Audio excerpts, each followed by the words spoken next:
Hello and welcome to the Self-Recording Band podcast. I am your host, Benedictine, and today we're going to talk about why your reverbs don't work. We're going to get to that in a second. If you are new to the show, thank you for joining us. Thank you for tuning in, and I hope you get value out of this episode. Welcome. If you're already a listener, thank you for coming back. If you got any value out of the past episodes that you've been listening to, maybe you want to share it with your friends. Like, make a screenshot of this episode on your phone, whatever the app you're using to listen to this.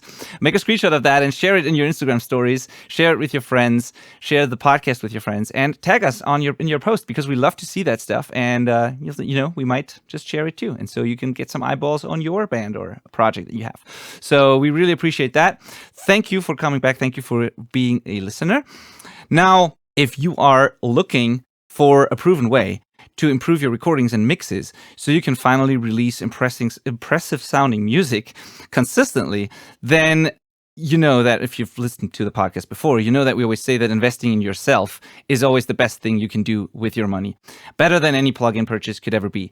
And by far the best way to improve your skills and learn what it really takes to produce pro quality records is personal feedback and one-on-one mentorship. This is why so many engineers and producers started out as interns at bigger studios or like got mentorship from producers, and they wanted to be a fly on the wall and get real world education. You can do that right now as well from the comfort of your home studio and with a program specifically designed for self-recording artists like you, because the DIY route presents a whole new set of challenges. The way to get started with this is to simply apply for a coaching program, the Self-Recording Syndicate, and book a free first one-on-one call with me. So on this call, you get a personal feedback on your music, on your recordings. You get an action plan, like a step-by-step plan on what I would do next if I were in your position. And you get answers to your most pressing audio questions, of course. And, best case scenario, we end up working together and we can transform your mixes and recordings forever. Worst case scenario, you get an action plan that you can implement on your own and you get an hour of free coaching. Right? So if you want to do that, go to the selfrecordingband.com/call and book your first free call. Can't wait to hang and talk about your music. Now, on to today's episode, as promised. As always, I'm not here alone. I'm here with my friend and co-host, Malcolm Owen Flood. How are you, Malcolm? Hey, Benny. I'm great, man. How are you? I am great, too. Thank you. Awesome. Had a wonderful weekend, cross-country skiing, beautiful weather. That sounds all good. Really nice. I don't think I've ever done cross-country skiing. I've only just done like downhill stuff. So gonna have to give that a shot one day. I think now in my adult life I would like it, whereas as a kid I probably would have hated it. Yeah, I did it when I was a kid. Then I hated it, and all I did was snowboarding. And now I got back to cross-country skiing. But the thing is, I can't do the downhill thing because I was always snowboarding. I was never skiing. So that is kind of a challenge. So because I'm a decent runner and all of that, that's not so much a problem, but the downhills are dangerous and exciting. right Yeah, I had some excitement last night. I sent you a photo, Benny, which viewers you won't be able to see, but he'll describe it for you if it's in your WhatsApp. But just open it. What am I looking at here, Malcolm? You are looking at I'm describing it real quick. So I see a red car at the side of the road. That doesn't look like it's supposed to be there. I see like a fire truck, and perhaps a pole at an odd angle.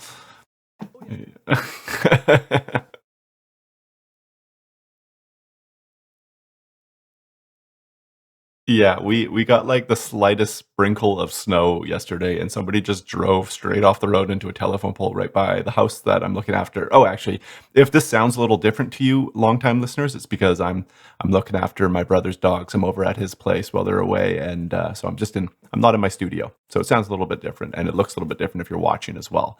But yeah, right outside this house, somebody just drove right into a pole. Like it was like it's the weirdest thing. It's straight road, straight stretch, straight into a pole. This didn't turn, I guess. I don't know. Yeah, power was out for a bit, obviously. Everybody's all right. But I was about to ask. That's the one thing that matters. But it definitely, yeah. Yeah, when you see the photo, it's cool. Like, what?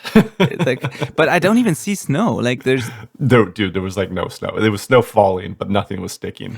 Man, they can't blame it on the snow. That must have been distracted driving. That's my only guess. Yeah, and I think in like I don't know where I always think that in Canada you should be used to snow, but maybe that's not so much the case in your area. I Yeah. always think of Canada as like a place with a lot of snow in the winter. Yeah, But it's snowing right now. Actually, I think we're going to get quite a bit this week. But generally, you're right, and it is because we have such little snow on Vancouver Island. When it does snow, it's Yep. like chaos breaks out. People just don't know what to do. They can't drive in it, and it's hell. Oh yeah, yeah, it looks like it. Man, no, glad nobody got hurt. Yeah. Definitely a good picture though. Yeah, I could see that one. Like you could turn that into a variety of memes. yeah. For sure. Yeah, great.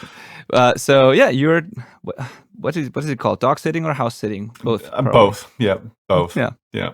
It's been fun though. I'm setting up the camera and stuff for YouTube content here, which is different than having my studio for it, where it's all ready to go. Got to figure out new stuff. But that was part of the challenge because one day I would like to take YouTube on the road and travel while making videos and podcasting with you and stuff like that. So figuring out how to do it mobile is part of the fun.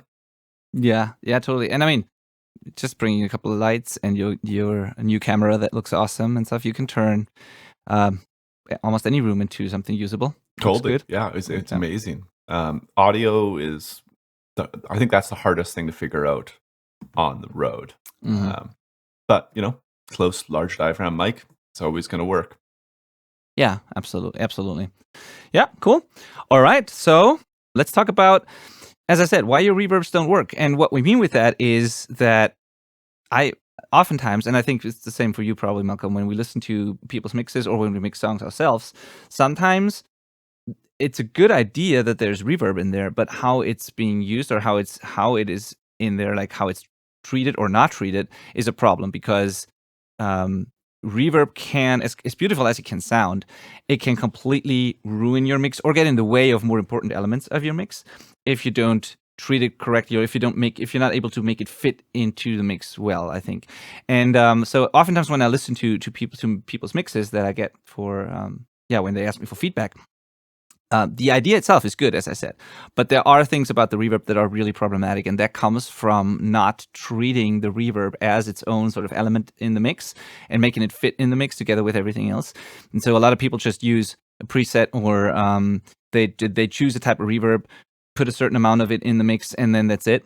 And that's what I've been doing for a long time too, until I discovered what you need to do with a reverb or what you can do with a reverb to make it blend really well and do its job really well. So we're going to talk about that. So if you're struggling with getting your reverbs to sit right, we're here to show you why your reverbs don't work and what you can do about it. Yeah, it's pretty fascinating because I feel like there's some genres where it seems like you can get away with anything, like giant, huge, long vocal reverb that just sounds magical. But like especially in like rock genres where I think a lot of our audience lives, it's really easy to think you can do something like that, have a big long vocal reverb that sounds great when you're listening to just the vocal, but when you have that overlapping over top of all of these, fast drums, dense guitars and stuff like that, you've created like a big soup boiling pot that is just getting in the way of all those other instruments and causing harm to the overall sound of all the other parts. So what good is making your vocal sound lush if it's making the rest of it sound soft? Yes, absolutely. That's part of it. I haven't even thought about it from that perspective how it affects other things in the mix and how they sound because of the reverb. But that should be another thing here on our outline actually. So it's not only how the reverb itself sounds and how it kind of can mask other things, but it's also making other things sound weird in the mix, or the thing that it is applied to can sound different because of it. Yeah. Yeah, totally. Yeah, for sure. So, but there's always a solution and a better way, which is what we're going to talk about today. And so how do we, we should just get through these bullet points, I think, and talk about them. Yeah. Cool. So the first thing I'd say is, first of all, I think, okay, before we start doing these bullet points, going through these, I want to quickly explain what reverb actually is, because that helps us with a couple of these things that we're about to explain. And just real quick, reverb is actually a series of a lot of echoes, basically a very dense series of echoes that sound like one big tail of like a hall or like, some ambient. It can be short, can be long, but it's basically what it is it's a lot of echoes that are very, very quickly, very dense. And we don't hear the individual echoes anymore. We just hear this long reverb tail, basically. And between the direct sound and this reverb tail, there can be a gap in between, but it can also become one, sort of. And then the tail can have a certain characteristic. It can be wide, can be narrow, can be bright, can be dark, can be can sound like a real room, can sound like a fake room, like something that doesn't exist in real life, depending on the pattern of these echoes and where they come from and how dense they are, and all of this. This creates different shapes of like virtual rooms, and some of them are close to what a real room sounds like. Others are like something that doesn't exist in real life. But you can manipulate that. So you can manipulate the room that you're putting your instrument in.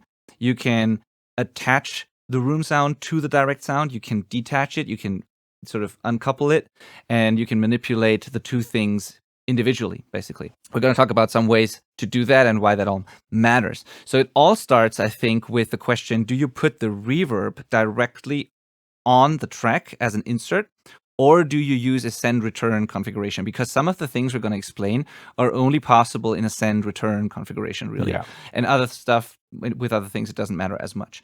So I think we've talked about that on the podcast before, but really quick, Malcolm, are there like go-tos for certain scenarios where you put it in as an insert, and in other scenarios where you use it as a send-return setup? I mean, I think we can safely say that best practice, and what I think we both recommend you do as a rule of thumb, is use a send-return or aux track method where the reverb isn't directly on the track that you're trying to apply reverb on. That's going to give you the most flexibility.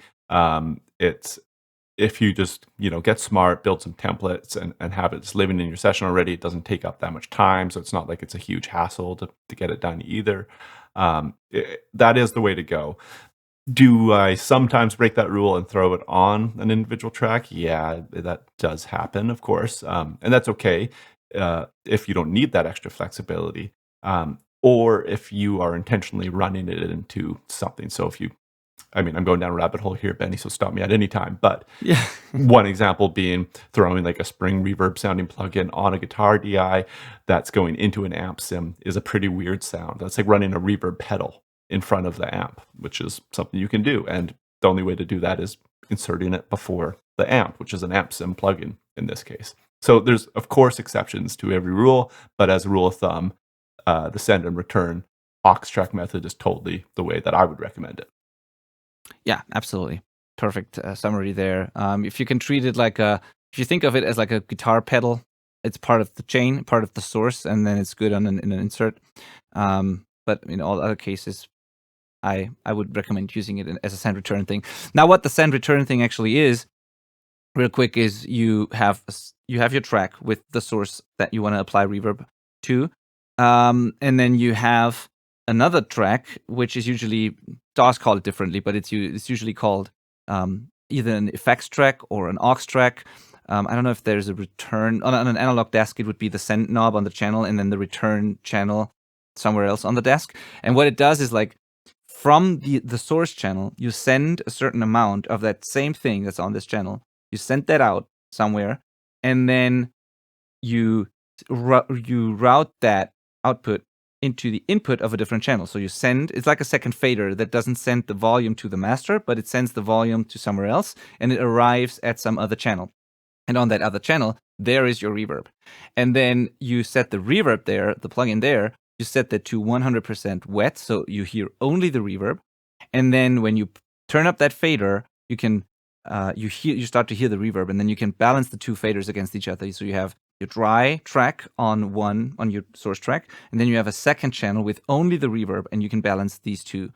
And you can do the balance with, as I said, the return channel's fader, the aux channel's fader, or by adding more or less of the send from that original source. I hope that all makes sense. But basically, you're splitting up the signal. One goes dry to the master, and then another version of that goes to the effects channel, and you sum those together, and that's what you're hearing at the end. Yeah, that's a great explanation. It Cool. is confusing if it's something you haven't done in a DAW before. But if you haven't done that in a DAW before, it's a totally essential skill. So jump on YouTube, figure out how to make it happen in your workstation, because it's something you're going to need to do, even if it's not just for reverb. Yeah, totally. One way you can also think of it is you could, in theory, I wouldn't recommend doing that because there's a better way, but like the same thing would happen if you just duplicate your track, and one would be completely dry and the other one would be completely wet, and then you balance the two. That's essentially what happens. But instead of duplicating it and working on another audio track, you send the track to the effects channel, and there you insert.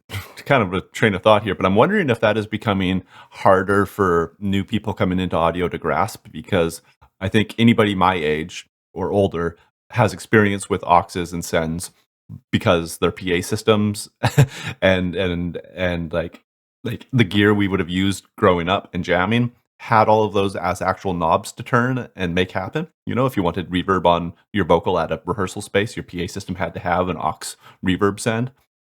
So my brain had already made sense of it by the time I got to a computer, and I just had to make the same thing happen. Where nowadays, I don't know about most, but a lot of people are using like virtual mixers that don't necessarily have that like physical routing to learn from. So they have to figure it out purely digital. It's kind of just an interesting change in how people are learning to route tracks, I think. 100% correct. And there's more problems that come with that, I think. That's one of them. But I think in general, still to this day, it's very valuable and very useful to learn basic analog signal flow on a console, like just how a channel strip works, how the parallel routing works, how the summing works, all of that. Just once you know that on a simple, like you could look at a simple like 4-channel analog sort of cheap mixing desk or something, but just knowing where the signal comes in, how it travels through the channel, how it then gets sent to the master, what the parallel processing is, and all of that. If you really get that, then you can totally apply that to what you do in the DAW. And it's I think a very valuable skill to have, just to understand that at its core, basically. Yeah, actually, like a mixing console, with faders, a big one that you see in like any big recording studio photo. That is like, you can actually see. You can see where the mic plugs in and then trace with your finger how the audio moves through that board. Pretty much, it's laid out like that because it physically does have to move in order, right? And so being able to see that and then look at a DAW and figure out that same thing, because most DAWs are kind of designed to look like a mixing console. Yeah. So it's the audio goes through that DAW the same way. I mean, it doesn't because it's code, but if you can pretty much safely assume that, okay, if I put a plug in here below this thing, it's going to happen after whatever that is, right? Yeah. So just learning to be able to visualize and actually like trace with your finger where the sound is going to go and in what order makes it pretty easy to understand any DAW. Yeah, absolutely. That's, by the way, one reason why I like Cubase so much, honestly, just because it is very close to what an analog console looks like, the channel strip and how it's all laid out. It makes total sense to me. And others do that as well. But there are some DAWs who kind of went away from that intentionally, and that is always kind of hard for me to wrap my head around. But yeah. Logic's doesn't necessarily make sense. Or no, sorry, not Logic. Logic might be fine. It's been a long time since I looked at it. But GarageBand, I really don't know what's going on. Yeah, and then there's a couple of like free or inexpensive ones designed for musicians or people who are not like as like tech savvy and want to get quickly get ideas down and stuff. And it makes sense, and they're kind of intuitive, but also they are so limited because of that. Like there's a couple of DAWs that come to mind where I look at it and I'm like, what am I looking at? Like it's so different from what I'm used to. But yeah, anyway, I think it pays off to just know that. And good. So now, once you know how to make that work, the whole send and return configuration, the next step is, I think, choosing the right type of reverb, because, they're all different. There are different types for different scenarios. Exactly. So when we say that, if somebody's listening and thinking, well, what are the different types of reverb? It's like an unlimited list. But essentially, think about it this way. If you go into the room I'm in right now, has some small boxy sounding reverb, not very pleasant if you ask me, and hopefully Wayne has managed to make that not so noticeable when you're listening to this. So if you can't hear any reverb, good. But if I were to go into a church and record this podcast, it would probably sound very different. It would be this long and kind of delayed reverb. And if I go into a tiled bathroom, that's got a sound as well. Everybody sings in the shower at some point in their life, and they're like, "Hey, this sounds cool." That's a different type of reverb. There's different spaces sound different, so most reverb plugins have ways of emulating those different types of reverb. Yes, absolutely. And if you want to hear a deep dive on that, we have an episode. It's episode 133. It's called The Vocal Effects We Use in Our Recording and Mixing Templates. And I remember us talking about a whole, bunch of different types of reverb that we use and the reasons why we use that. And I think we didn't, as always, we just went down rabbit holes and we didn't just talk about vocal reverbs, but reverbs in general, and then other effects too. So you might want to check that out. It's episode 133. Just to maybe a quick overview of some of the go-tos without going deep into each individual one. I'd say like there are some common starting points that a lot of people use. So I think a plate reverb is a very common one. That you can use on drums, on vocals, on all kinds of things. It has a certain sound to it. I like to use plates when I want the reverb to be kind of obvious and heard as a reverb because it has a sound. It's not like a very subtle thing. There are different types of plates in that category, but the overall thing. Then there are, and the plate is not a real, like a simulation of a real room, but like a simulation or let's call it a simulation of a physical device that is actually a metal plate that is resonating and creating that reverb tail that's been used back in the day, and now there's plugin versions and digital versions of that. Then there are reverb types that are sort of a virtual room, where it could be a room, like that would be a short, small reverb that sounds like a room, like what you just described, Malcolm, in your room there. Could be, sometimes it's called ambience, sometimes it's called room. There are chambers, which are usually more obvious, but also pretty small, like a small room with blank walls, bare walls. That is a chamber. Then there is halls, which are also sort of natural emulations of real rooms, but like big ones, like a hall or a church or something like that, or a jazz hall or concert hall, stuff like that. And then I would say there's more specific types like a spring reverb. That's the thing that's built into like Fender amps, for example, guitar amps often. But I think halls, plates, and then those are pretty much the big ones. And then like ambience, room, smaller stuff, and then specialized things like springs. I think that will get you very far already. Mm-hmm. Yeah. There's kind of unlimited ones, and like if you really find this interesting, just dig into IRs, which I think we have an episode on as well. Yeah. But you can get the reverb of a specific room, like literally a room in the world. Yeah. Choose that room, get that reverb. Yeah.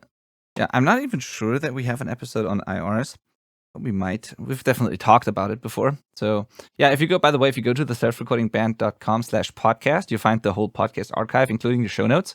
And there's a little search field there too. So if you type in reverb, it shows you all the episodes that are about reverb, basically. Or, now I typed in IRs and it shows me we have an episode on guitar caps and IRs.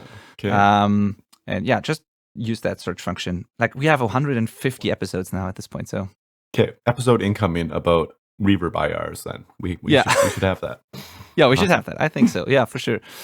All right. So now, why does that matter? Which type you use? Because they all sound very different, and it's not just the size of these rooms. It's not just the obvious thing that if you want a small room, you choose a room, and if you want a long sort of hall, you choose, or a big hall, you choose a hall. It's like some of these are, to me at least, and to most people, I think, more natural sounding and blend better, or are more like in the background, even though they're long, and others are more obvious. For example, a long plate versus a long jazz hall are two very different things. A plate usually, as I said, is more obvious, can sound a little brighter and maybe sibilant depending on the type of plate, whereas a jazz hall is like more subtle, smoother, less sibilant or harsh. It kind of sits more in the background a little bit. And so you can pick it all starts by picking the right sort of reverbs to begin with, I think, before you start manipulating it. Yeah, absolutely. It's a lot like choosing what guitar amp you're going to use.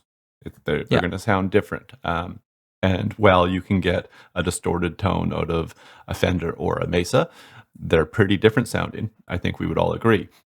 So think of it that way. Choosing the reverb is equally as important. Maybe not equally. It depends on how big of a role the reverb plays. I mean, there are some songs, some arrangements where the reverb is such a part of the arrangement that it absolutely matters. Yes, you're right. Adele's reverb is a sound, Hosier. Do you listen to Hosier out in Yeah, Germany? yeah, The for most sure. incredible vocal sound, and that vocal sound is so important to his success, I would say. I mean, he's Yeah. obviously an incredible songwriter and voice, and the productions are incredible. But that vocal sound gives the exact feeling that everybody connected to. It's like this crazy gospel sound that is so interesting, Yeah. and that reverb is super important to that. Totally. Aren't those Shep's mixes, I think? At least some of them, Andrew Shep's. I think he's worked with Hosier quite a bit. Some of them are. The original breakout song, I can't even Take Me to Church, I think was originally released by the producer who did a mix on it, which also sounds great. And then when it came out as an album, I think Sheps did the album mix. For some reason, I know quite a bit about that song. Yeah, it's like, we can remember things for weird reasons. Yeah, and totally. others not so much. But one more fun fact: that was actually a hardware reverb, which is something people might not know these days either. Is that reverb is in the DAW very successfully. I think most people would say that reverb plugins are one of the things that are usually better digitally rather than hardware. But there are cool hardware effects units out there that have sounds that are just different. Yeah, and the funny thing about that is that it's oftentimes because of the old inferior components in those things. Because inside, like the actual algorithm or the actual digital, like it's digital, a hardware reverb unit, what happens inside is also digital if it's not a spring or a plate or something. And so that is not the difference. You can take that same sort of code and put it into a plugin and it would be the same. The difference is that sound has to get into the unit and out of the unit, and there's electronics and converters and stuff. And that stuff, if it's from the 80s or whatever, it's just not nearly as good as it is these days, but that has a sound. So they often sound grainy or, and that's it's not the reverb itself, but the whole unit that has that sound oftentimes. Mm-hmm. Yeah. So exactly. Yeah, and but there are good emulations of that too. But it's kind of funny how a digital version of an already digital thing can still sound different.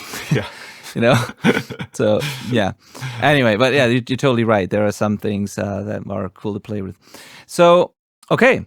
So now you added, Malcolm, that there isn't one reverb to rule them all. Now we talked about that there are different types of reverb, but not only is it you don't only have to choose one reverb for the song. You can choose a couple of reverbs and use them all in the song, but on different sources, different reverbs for different things in your mix. Right. And more often than not, that's what I do in my mixes. So I rarely use one for everything. I have different reverbs for different things in my template. Yeah. And so what did you think of when you added that? Like which types are? So I think for a lot of people, when they start a new session template or make a new session to start working on a song, they might just like build one reverb aux, and whenever they need reverb for any instrument, they just add that aux into the chain, right? Now that does work. You're adding reverb, but you're just adding the same blanket reverb to everything, and it's not realistic to think that one reverb is going to work for every type of instrument in your song. And I'm a big fan of creating separation with reverb as well. So my lead vocal very often will have reverb that my backing vocals don't have. It's creating its own space, essentially. That's going to help it kind of contrast from the rest of the mix. There's, of course, going to be times where you want the opposite of that. You want everything that kind of has a cohesive nature to it. Yeah. But you just have to make that decision, essentially, right? And don't assume that the giant long plate reverb that you've chosen for your vocals is going to work on your tom drums, where the drummer's playing a really fast tom roll. It's a totally different situation. So set up a different reverb for the different things as needed. Absolutely. So the only situation where I would use one across many different things is when I wanted to glue it together or put it in the same virtual room, sort of when I want the band and when it's very dry, but I want it to sound like a band in a room. I might choose an ambience or an IR of some great room and then put like varying degrees of my individual sources into that reverb and blend it in, just like there was a pair of room mics in the room with the band. That's what I treat it as. And but other than that, I use individual things. And part of the reason are all the things that we're going to talk about now, which is how to manipulate the reverb. Because, as you said, Malcolm, your vocal reverb might not work on toms, so it might be the wrong reverb to begin with. But also, you might want to treat it differently than the one you use on toms. And that's what we're going to talk about now. Because I said the title was like why your reverbs don't work, and the part is because you might have chosen the wrong one. But the other part of that is a very, very common thing is even if you choose the right one, you shouldn't just stop there, but think about like how it, like if it actually fits the way it is, or if you have to do more to it. Yes. Yeah. This is so good. If your aux track only has a reverb plugin on it, there's potentially a problem.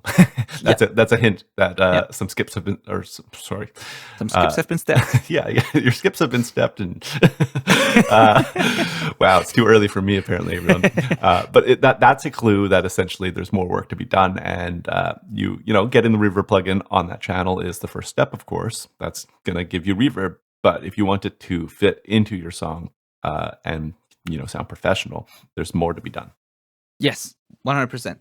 Now, what are those things that you can do to your reverb? So the first thing that I start with typically is I listen to, like, let's say I found a reverb that I think fits perfectly and sounds great.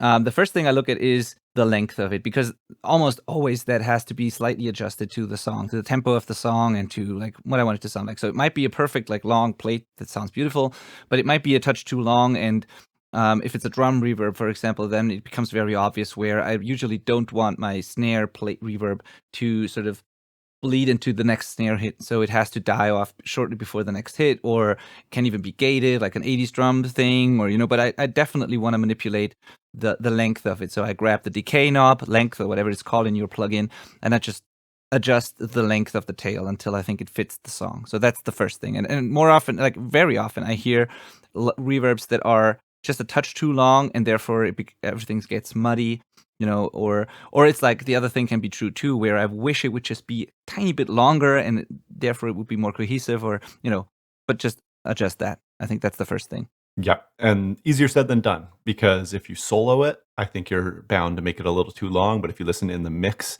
and don't get it just right, you end up a little too short. And because what our natural inclination is to we solo it, and like I said, you're probably going to go too long on that, because longer just seems to sound better. And then you're going to listen in context and be like, okay, that's too long, I'm going to dial it back. But because you're focused on the vocal, you've probably got the vocal turned up still a little bit louder than it will be in the end. So then you end up going shorter because you're listening in context. But once you duck it down, it could be a little bit longer. It's really hard to dial in perfectly, is what I'm saying. So you'll figure out little tricks to get that done. But that does bring me to the next most important step in dialing in your reverb, is the mix knob or the volume. Now, if you're using an aux, the send volume is your mix knob. But if it's right on the track, there will be a mix knob right in the plugin. So length and mix are the two primary drivers of what your reverb's going to sound like.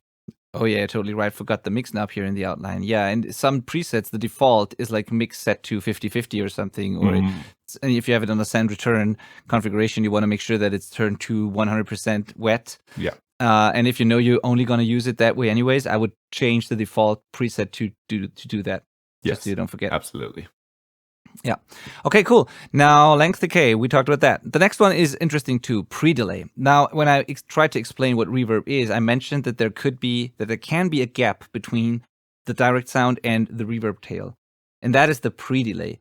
And what that does is, think about when, say you're standing in an empty room with like a small empty room, untreated walls, and you talk or clap in that room. The reverb will be almost like immediately. It's like when you're standing close to an untreated wall, you'll hear the direct sound and the reverb almost at the same time, which makes the whole sound of your voice or your clapping sound pretty ambient and kind of distant, and it all becomes one. Whereas if you stand in a bigger room next to a treated wall and you clap, and the other side, the opposite side of the room that's further away is untreated, then you hear the direct sound. You can localize that. You hear where it comes from. It's kind of clear and dry. And then slightly after that, you hear the room sort of, and your brain can tell the difference between the direct sound and the room. And then it sounds closer, but still has the ambience. And that's what the pre-delay does. So if you if you turn up the pre-delay, if you set that to, I don't know, 20 milliseconds, 30 milliseconds, 100 milliseconds, where there is an audible gap, and audible starts at like 2 digits. So anything from 10 milliseconds and above basically is what we can hear as a gap, sort of, as a delay. If you dial that in, the bigger that gap is, the closer the direct sound will sound, and the better we can tell those things apart, the direct sound versus the room sound. And if they become one, if there's no pre-delay, the tail starts right with the direct sound, and then it becomes one, and it sounds like the difference basically is one sounds like the source is in front of you, and the room sound is sort of a little backwards and comes after that, and the other one sounds like the source is standing at the opposite side of the room where the reverb is coming from, so it sounds further away. And you can use that to add a lot of when you want to add a lot of reverb to a source, but still keep the source up front in the mix. Yes. So if you want to keep the vocal up front and on top of the mix, but still have a lot of reverb on it, then you want to increase the pre-delay, because if you don't do that, get the reverb, but also it will make the vocals sink into the mix more, if that makes sense. Yeah. This is perhaps the quickest way to make your vocals more intelligible. If you're having trouble making out the lyrics because of the reverb, pre-delay knob is like the magic fix for this. I can't really stress enough how important pre-delay is to me in getting vocal reverbs dialed in. Yeah, 100%. So not only does it do what I just said, where it puts the vocal in a certain place in the room, so either up front or at the back wall, but it does what you just said, Malcolm. It prevents the lyrics from being sort of muddied up and mixed up with the reverb, because you hear the lyrics first, and then with a slight delay, the reverb comes in. Yeah, now definitely helps. It helps with that because of, like you said, if I went that little noise like a sibilance, there's going to be the reverb's not happening right when that sibilance happens. It's happening right after. But if it's a long vocal phrase, that reverb is coming. Yes. And it's going to happen while I'm saying something else.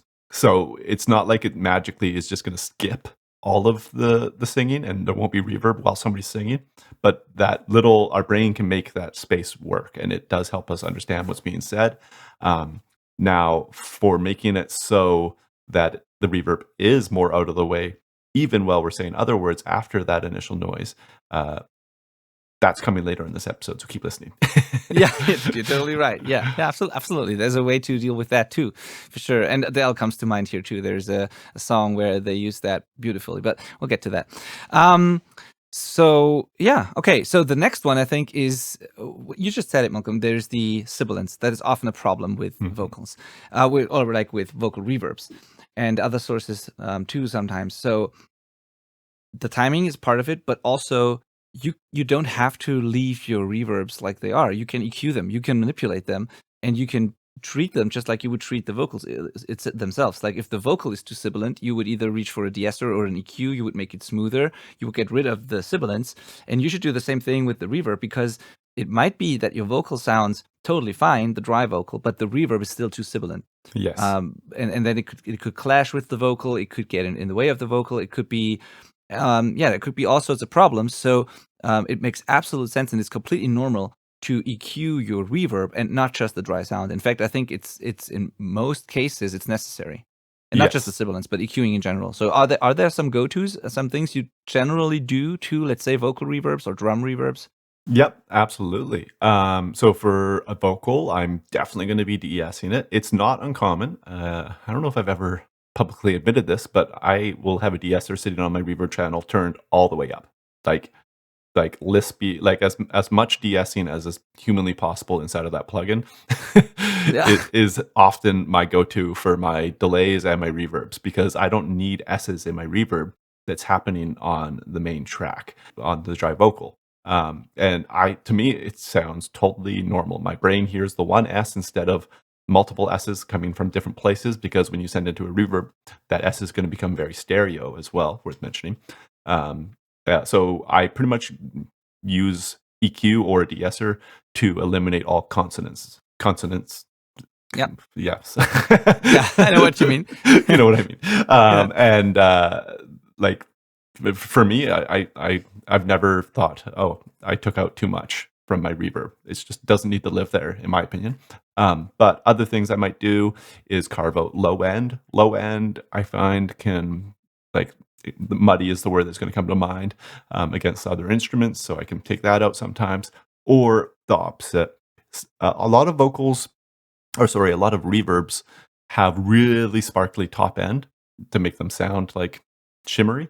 And that is all great and all until you don't want that. So there could be situations where you want to just smooth out the top end of the reverb as well. Valhalla, like Vintage Verb, is a hugely popular reverb that most people have probably heard, definitely heard, but even checked out. And like the like classic plate reverb on that with the like modern setting is so bright, and it's awesome. But like you can really tame that out and kind of smooth it out quite a bit if you want. 100%. Now the question is, do you do that before the reverb? Like, do you insert that plugin before the reverb plugin? So, which means you would treat the unprocessed dry thing and then send it into the plugin, or do you treat it after it's gone through the plugin, which means treating the actual reverb tail? Yes. So great question. In the case of the de-essing or removing consonance noises, I would be doing that before the reverb. So I'm deleting that information before it even hits the reverb, really. And then that way the reverb will not amplify any S noises because they don't exist. If you think about it that way, what we're feeding it is refined, and that's great. But if it's more of like a broad, I just want the whole reverb sound to be darker, then I'm doing it after. Because what I find is that reverb plugins just kind of recreate, like if I darken the vocal being fed into the reverb, it will make it darker, but the vocal like impulse response just makes bright information again. So I find it more effective just to put the EQ after the reverb plugin and then make sure that if I'm cutting highs, for example, that's happening to that entire output. There's not more bright information being added after it. It's kind of the last thing in my chain. Yeah, totally. Interesting, because I do exactly the same thing. So most of the time I do both. I do the corrective thing before it hits the reverb, and then I make the reverb fit into the mix by shaping it again afterwards, basically. So there's these two steps. Yeah, definitely. Awesome. Yeah, and it's interesting you say that, because I feel like it's really true that you can send something really dark into a certain reverb and it will come out bright, no matter what, just because of the curve of the reverb or whatever. Makes that information, because it's like creating this sound, and it fills in the gaps, it seems. Yeah, absolutely. I do want to mention, though, that some plugins, most reverb plugins, have kind of some tone shaping built into them. So you can probably roll off the highs right in that plugin if you want.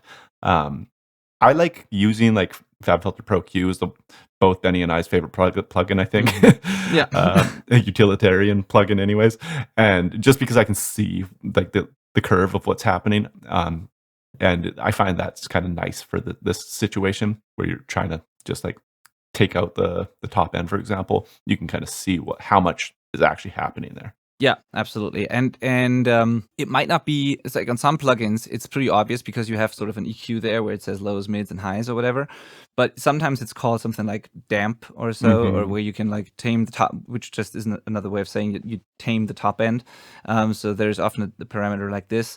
But there's usually some way built into the plugin to at least dampen or like tame the top end, and sometimes it's a full EQ. But as you said, I like to have control over things, so sometimes I might do it, but yeah, I oftentimes just use a plugin. It's often a combination of both. And there's ways like there are definitely times where it makes sense to use the parameters inside of the reverb, because you can accomplish the same thing in better ways, possibly. So you can actually change the amount of decay time on certain frequencies in some plugins, right? So you can make the higher frequencies have a shorter decay time, which sounds different than just carving them out. You're changing the shape of the room, kind of the response of like the reverb profile, and that's going to sound different than just cutting it out after the fact. Yeah, 100%. Yeah, totally. Cool. So that is actually a great segue to the next point here, because you can also do that if your reverb plugin doesn't have those parameters. You can shape the sustain and attack of certain parts of the frequency spectrum with a transient designer. Like, you can do it overall, but you can also do it per band with a multi-band transient tool. Now, before you get overwhelmed or before this sounds too complex or confusing, a transient designer is a tool that lets you, it's sometimes also called envelope shaper. It lets you shape the envelope of the sound, which means you can make it, you can increase or decrease the attack, so the beginning of the signal, the transient. So for a drum hit, it would be the moment where the stick hits the drum. That attack can be made harder or softer, like you can turn that up or turn it down. and you can also increase or decrease the sustain of something. So you Right. can make sound a tom like it's dampened or gated or something, or you can make it sound like it's very open and has a long sustain with the transient tool. Now, why is that useful on reverbs? It's not something I do every single time, but I just did it this week and I loved the results, and I thought I had to share it. So I use this mainly on drums, but I can see it being useful on other things too. There is sometimes the reverb is fine, and sometimes I don't want it darker or brighter, but I just don't like the fact that the stick attack, for example, is very audible in the reverb, and like it sounds like a this sort of sound, that annoying sound that just becomes part of the snare sound. It makes it brighter in a weird way, and I don't like that. But I like the length, and I don't want to darken it completely because then it gets lost in the mix. And so what can help with that is to just use a transient designer on your reverb channel, either before the plugin or sometimes after it, but before it usually works well, and just removing the stick attack from it or making it softer, and then you get the beautiful tail with the right color and everything, but without the annoying sound at the beginning.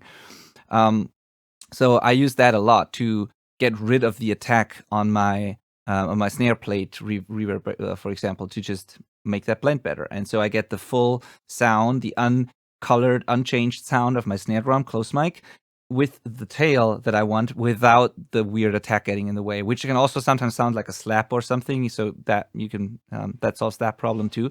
So that is a beautiful way of dealing with that. Sibilants and vocals can also be the solution. So if de-essing and getting rid of the S's doesn't do it, maybe you can make it just softer and remove the attack and the higher frequencies, but leave the rest like it is. Or you can remove the sustain of a certain, whatever you don't like. You just have to think about what is it that I don't like, and if it's not a sort of an overall static broad thing, you can just treat the attack or the sustain part of it. And the drum thing is the prime example here for me, where that I use a lot actually. Yeah. For me, I think it's usually more. Sorry. For me, it's usually more vocals. I think when like it's a very somebody's got like a very rhythm-based vocal part, or it's punchy like that.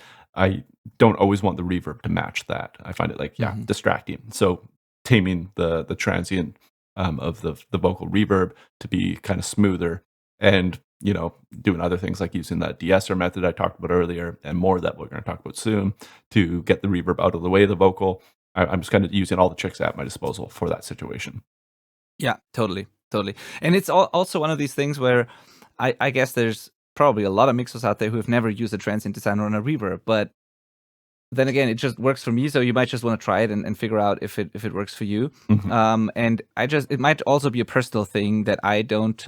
And it's the same for vocals. I typically don't like those hard upper mid-range or high frequency plosives or attack sounds in reverb. It's very rarely that I want that. So that's why I often do this. I just want the reverbs to be soft in a way, and that makes the actual sound even more punchy and makes the reverb go out of the way. And I also don't like my reverb to change the actual sound so much. So I like that to be sort of behind it and not get not blend with it, in this weird way. Yeah, trying to make the reverb kind of responsively soften when the vocal gets more aggressive is like often what I'm trying to do, and that's one way of doing that. Yeah. And obviously the opposite thing can be done as well. You can have a short ambience or room thing that you like, and it doesn't get any longer by just using the parameter on the plugin. And then you can use a transient designer and just turn up the sustain on that, and all of a sudden it gets longer and more explosive and starts to pump or whatever. You can create cool effects with that too. Definitely. So, okay, cool. Now, another way of making things softer or harder or more dense is compression. So just like we can really pin a vocal, or we can increase the punch of a snare drum or completely remove the punch of a snare drum with compression, we can do that with a reverb too. So we can create an even more dense sounding reverb that is very consistent, very dense. We can tame the attacks and transients with compression or limiting. We can make it cut through the mix more, even though it's like not as loud. So there's a lot of benefits to. It's also kind of dangerous sometimes, but there's benefits to compressing a reverb in certain scenarios where maybe you hear it on every other word, but not like really consistently, but you want it to be dense and audible all the time without having to turn it up a lot. And so just as you can compress the actual thing, you can compress the reverb, and that creates really exciting results sometimes, I think. Yeah, absolutely. Yeah. So if we think about how we mix vocals, and we make it usually pretty consistent with compression on the vocal channel itself, if you're finding your reverb isn't doing the same job, and you're, like you said, hearing it for some lines, but the reverb kind of disappears on quiet spots, whatnot, compressing it can kind of bring that solidified volume to our reverb channel. I find myself doing this when the reverb is like really important to the sound, like it's an obvious effect. That's when I'm compressing my reverb pretty hard. Yeah, yeah, yeah, totally. I just thought about, is there ever a time where you want a reverb to become more punchy or to move more or pump more, either with like compression or a transient design or anything? I'm sure there is, but for me, it's like, well, I mean, on the Mixes Unpacked song I did with Wet Future, their song Crooked Judge, it's like a really obvious like slap delay on the Hmm. vocal sound, and I think I compressed the snot out of that because I wanted it just to be like just as loud as the lead vocal. It's the lead vocal sound. Yeah, Um, I remember so that one. I'm sure that same thing could happen with reverb in place of a slapback delay. Yeah, 100%. Yeah, you're right. But in most cases, I think smoother is your friend. Yeah. Okay, cool. Now we get to the thing that you were already talking about, Malcolm. So this is how to get a reverb out of the way of the vocal specifically while the vocal is still going. Like you want to hear the lyrics, you want to hear what the singer is singing, you want it to be intelligible, and then you want the reverb to come up. But Yes. not necessarily at the same time or not as much of it. Like how do you do that? And so this is ducking, is what we're called, what we're referring to. So we're ducking the volume of the reverb channel to be quiet when the actual vocal is present, and then when the vocal input stops, the reverb fades back up to kind of fill those gaps in between. There's a lot of ways to do this. You can automate the fader level of the reverb send. Either what you're sending into it or the output of the reverb send, like manually, which is definitely a great way to do it.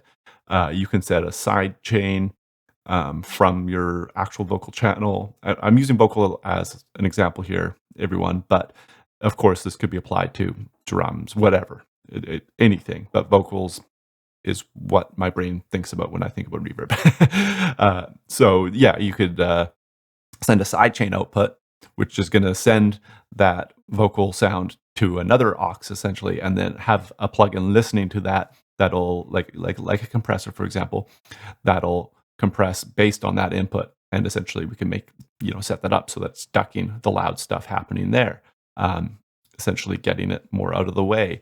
There's a plugin called Track Spacer, which ducks EQ essentially. It's like it's removing frequencies it's hearing from the side chain. So we're removing the sound of the vocal from the reverb while it's happening. Some plugins have ducking built in now, which is actually really cool.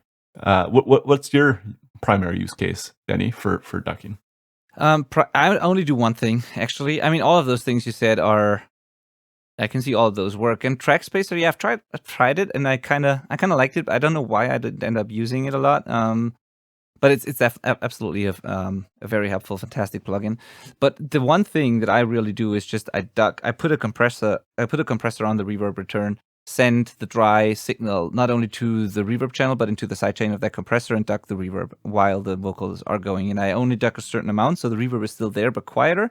And I do it in a way that it comes up in a musical way. So the release time of the compressor is important to me. So it can either come up immediately when the vocals stop, or it can take a while to come up, sort of, and feel a little late. It's the release time, but also the release shape. So you can set it's called the knee, which is going to be like a hard lift, or it's going to be a more gradual curve. Absolutely. So yeah, that's mainly what I do. And there are a lot of a lot of songs out there, some mostly in ballads, where I heard this on other mixes too. I don't remember the exact Adele song, but there's one song where there's a really big, long, and loud reverb, but it's only really audible a lot or really obvious in between the lines, in between the words. And while she's singing, it's still ambient and you still hear the reverb, but her voice is pretty clear too.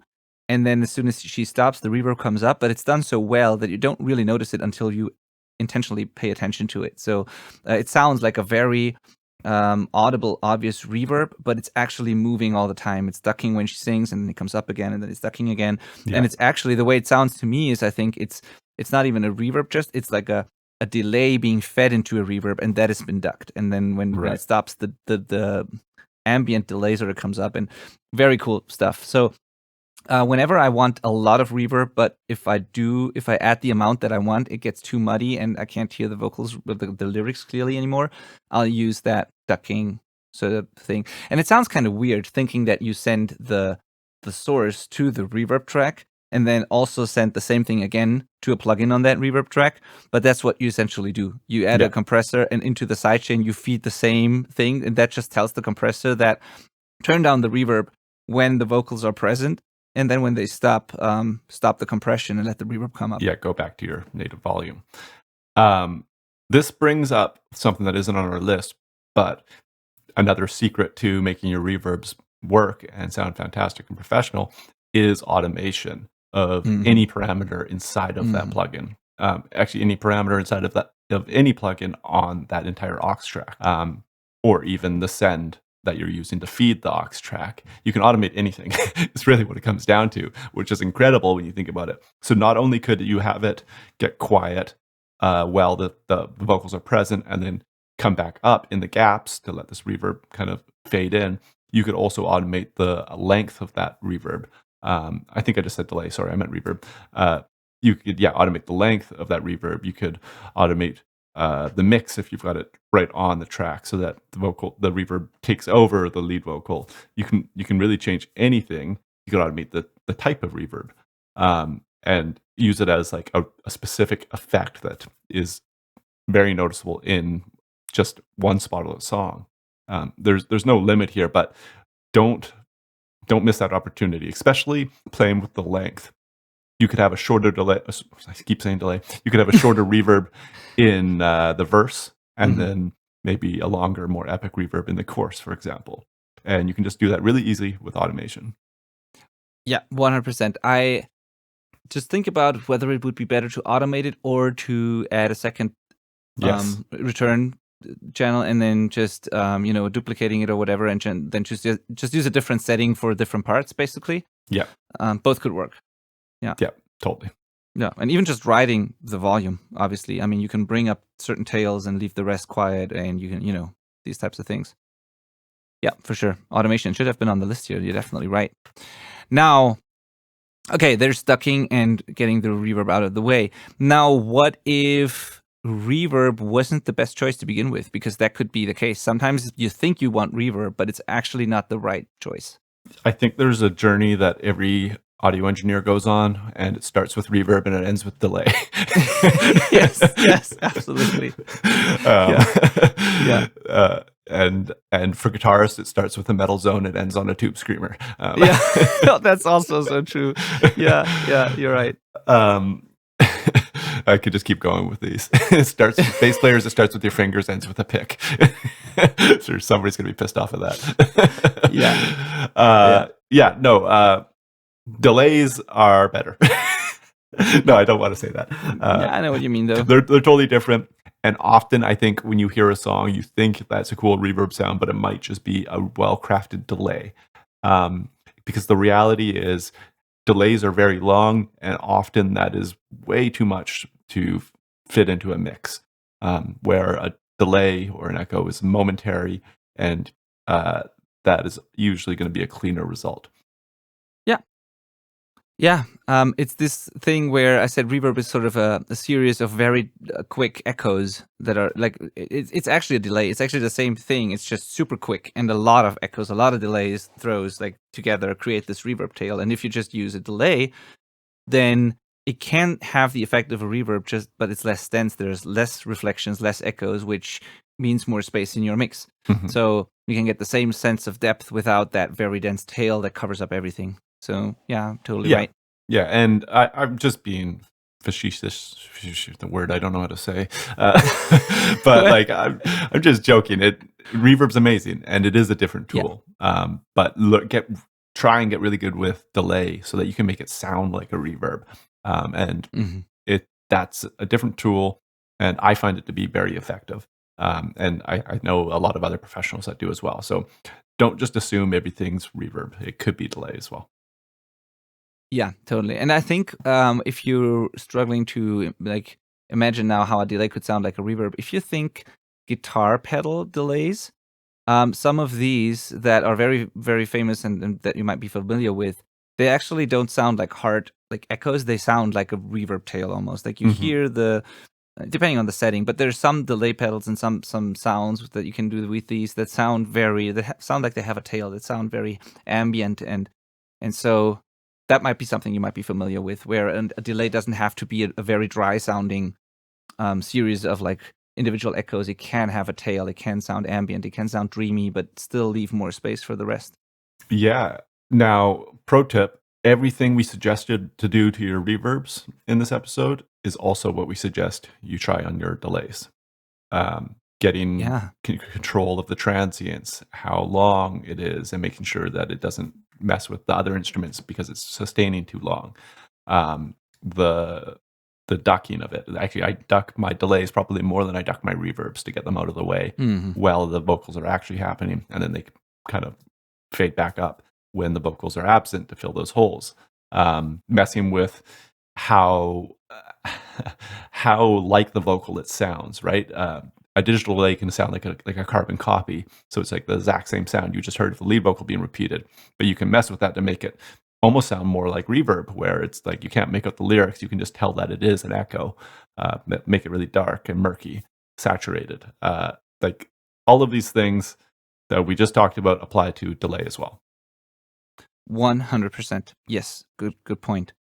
Yeah, so to wrap it up, I think if you're just using reverb plugins and you haven't treated them in any way, you just chose the preset, you just went with some sound, some reverb patch or some plugin, and you used that and left it that way, start treating your reverb now, because it's not even optional. I think in most cases you have to do something to it, like really, and if it's just slightly EQing it, but just treat it like another instrument that you want to fit into the mix. There is the occasion where it just fits the way it is. I'm not saying that can't be the case, but like think of it as another element of your mix, just like another instrument, and do whatever you have to do to make it fit the mix. I think if you think about it that way, it makes much more sense. You would, with any other thing you add to your mix, you would think about those things. You would think about the frequency response. You would think about the transients, the dynamics.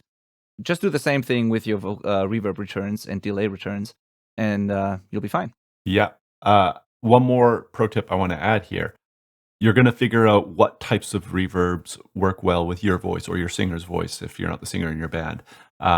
Make note of that. Save a template where that is just always in each session you start up, so you can just quickly throw that one in. You might find that there's a couple options that work for different scenarios. So not very uncommon for a professional mixer to have like a room, a plate, like a long and a short, like just options of reverb sends sitting there in the session. And while we're mixing, we just like throw one up. No, try the next one. No, try oh, there we go. That one sounds kind of cool. I'll leave that one up. How about we add this back in? Okay, sweet. You'll find your favorites and then just make them always live there.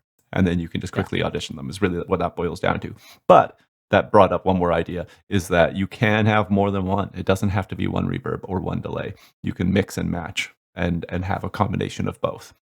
Absolutely. You can sending delays into reverbs can be a beautiful thing too, where all of a sudden the delay doesn't jump out as much because it's soaked in reverb and sort of gets pushed to the back. In that case, you might not want to use a pre-delay, for example, because you want the reverb and the delay become one. You know, there's endless possibilities. Yeah. Yeah. There you go.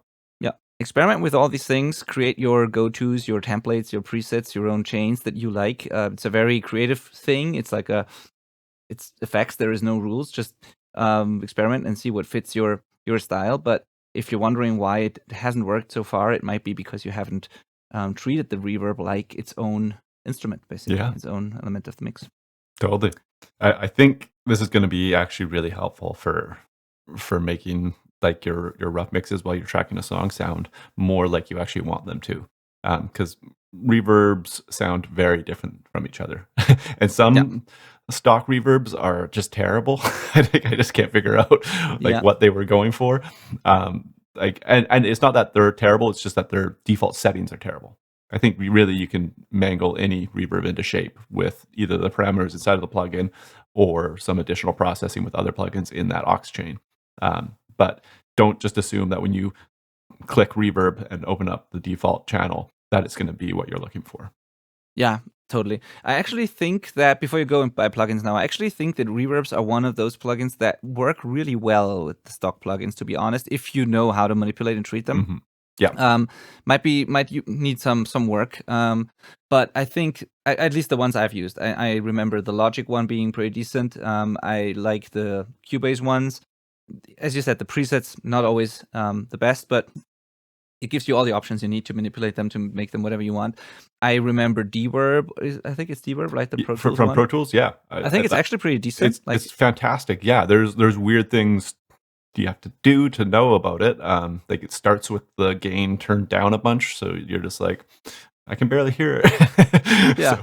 So, like little quirks like that, but it's easy to fix. The GarageBand reverb I think sounds really bad, but you can mess with that and make it sound good for sure. Like it's not that it's bad; it just starts off bad. So I'm really glad you said that. You don't. Nobody needs to buy a reverb plugin, probably ever. Yeah. Like it really is just not necessary. Yeah. Right. Yeah. Of course I have, but I've spent way too much money on plugins. Yeah, that and also I think there's a difference between when you're a self-recording musician and you work on your own music, you can just put some time into figuring out how to make the plugin that you have, how to make that work, save your presets, your templates, and then you have your sort of go-tos and your sound. Whereas when you are like a professional mixer working for various like different artists, we need different types of flavors and a color palette at our fingertips that is quick and efficient. We could all do that with one plugin too, but for us, it's way quicker to just have a bunch of different reverbs that we know have sound, and we can, it's just working quickly, efficiently, having these options. But if I were just to work on my own band, I would just use whatever reverb plugin, find the few things that I need for that band, and that's it. Yeah, absolutely. Yeah, from the point of view of a self-recording band, which this is obviously for, spending 50 to like hundreds of dollars on a reverb plugin is a terrible investment for your band. That makes no sense at any point in your career, trust me. Yeah, absolutely. All right, cool. So this was an actionable episode again. After a couple of like these mindset, broader, big picture episodes, this was a very actionable one. So go try it. And as always, report your results. Go to the selfrecordingband.com/community. Post your results there, your questions there. We're happy to help, and the other people in the community are too. As always, you can reach out directly to us. We've just published an episode about how valuable community and connecting with other people is. So reach out to us, reach out to friends, to peers, reach out to people in the community, and share the episode with your friends. Tag us in your stories. You can put a question there. If we see it, we might answer it. So don't try to go it alone. You don't have to. Yeah, absolutely. Yeah, we'd love to answer some listener questions on the podcast. So yeah, send us questions in your Instagram stories, and we'll check them out there. I got one more call to action that I'm going to throw in here. Yeah. So the last few episodes, we've been asking people to leave us reviews on Apple Podcasts or whatever podcast app you listen to if it has reviews. But Apple Podcasts is the one that helps our podcast reach more people the most. So totally appreciate that. I want to say it here at the end of the episode to do that, because this episode is going to finish in like 5 seconds. So before the next episode starts playing automatically, pause it, go leave us a review, please. Because when we say it at the beginning, you're just listening, you're like, I'll get to it, and then you forget. So here's your reminder. Yes, thank you so much, Malcolm. Yeah, do it right now. Pause, leave a review, and then come back. Thank you. And we'll be back next week. Yes. All right. Thank you so much. Thank you for being a listener. Thank you for the loyalty. Thank you for another year, because we just started the new year probably when you listen to this episode. So thank you again for another year and for sticking with us. If you're new to the show, welcome. And yeah, so super stoked. We really appreciate every single one of you. Yeah, this is one of my favorite things I get to do. So thank you all. All right. Talk to you next week. Bye-bye.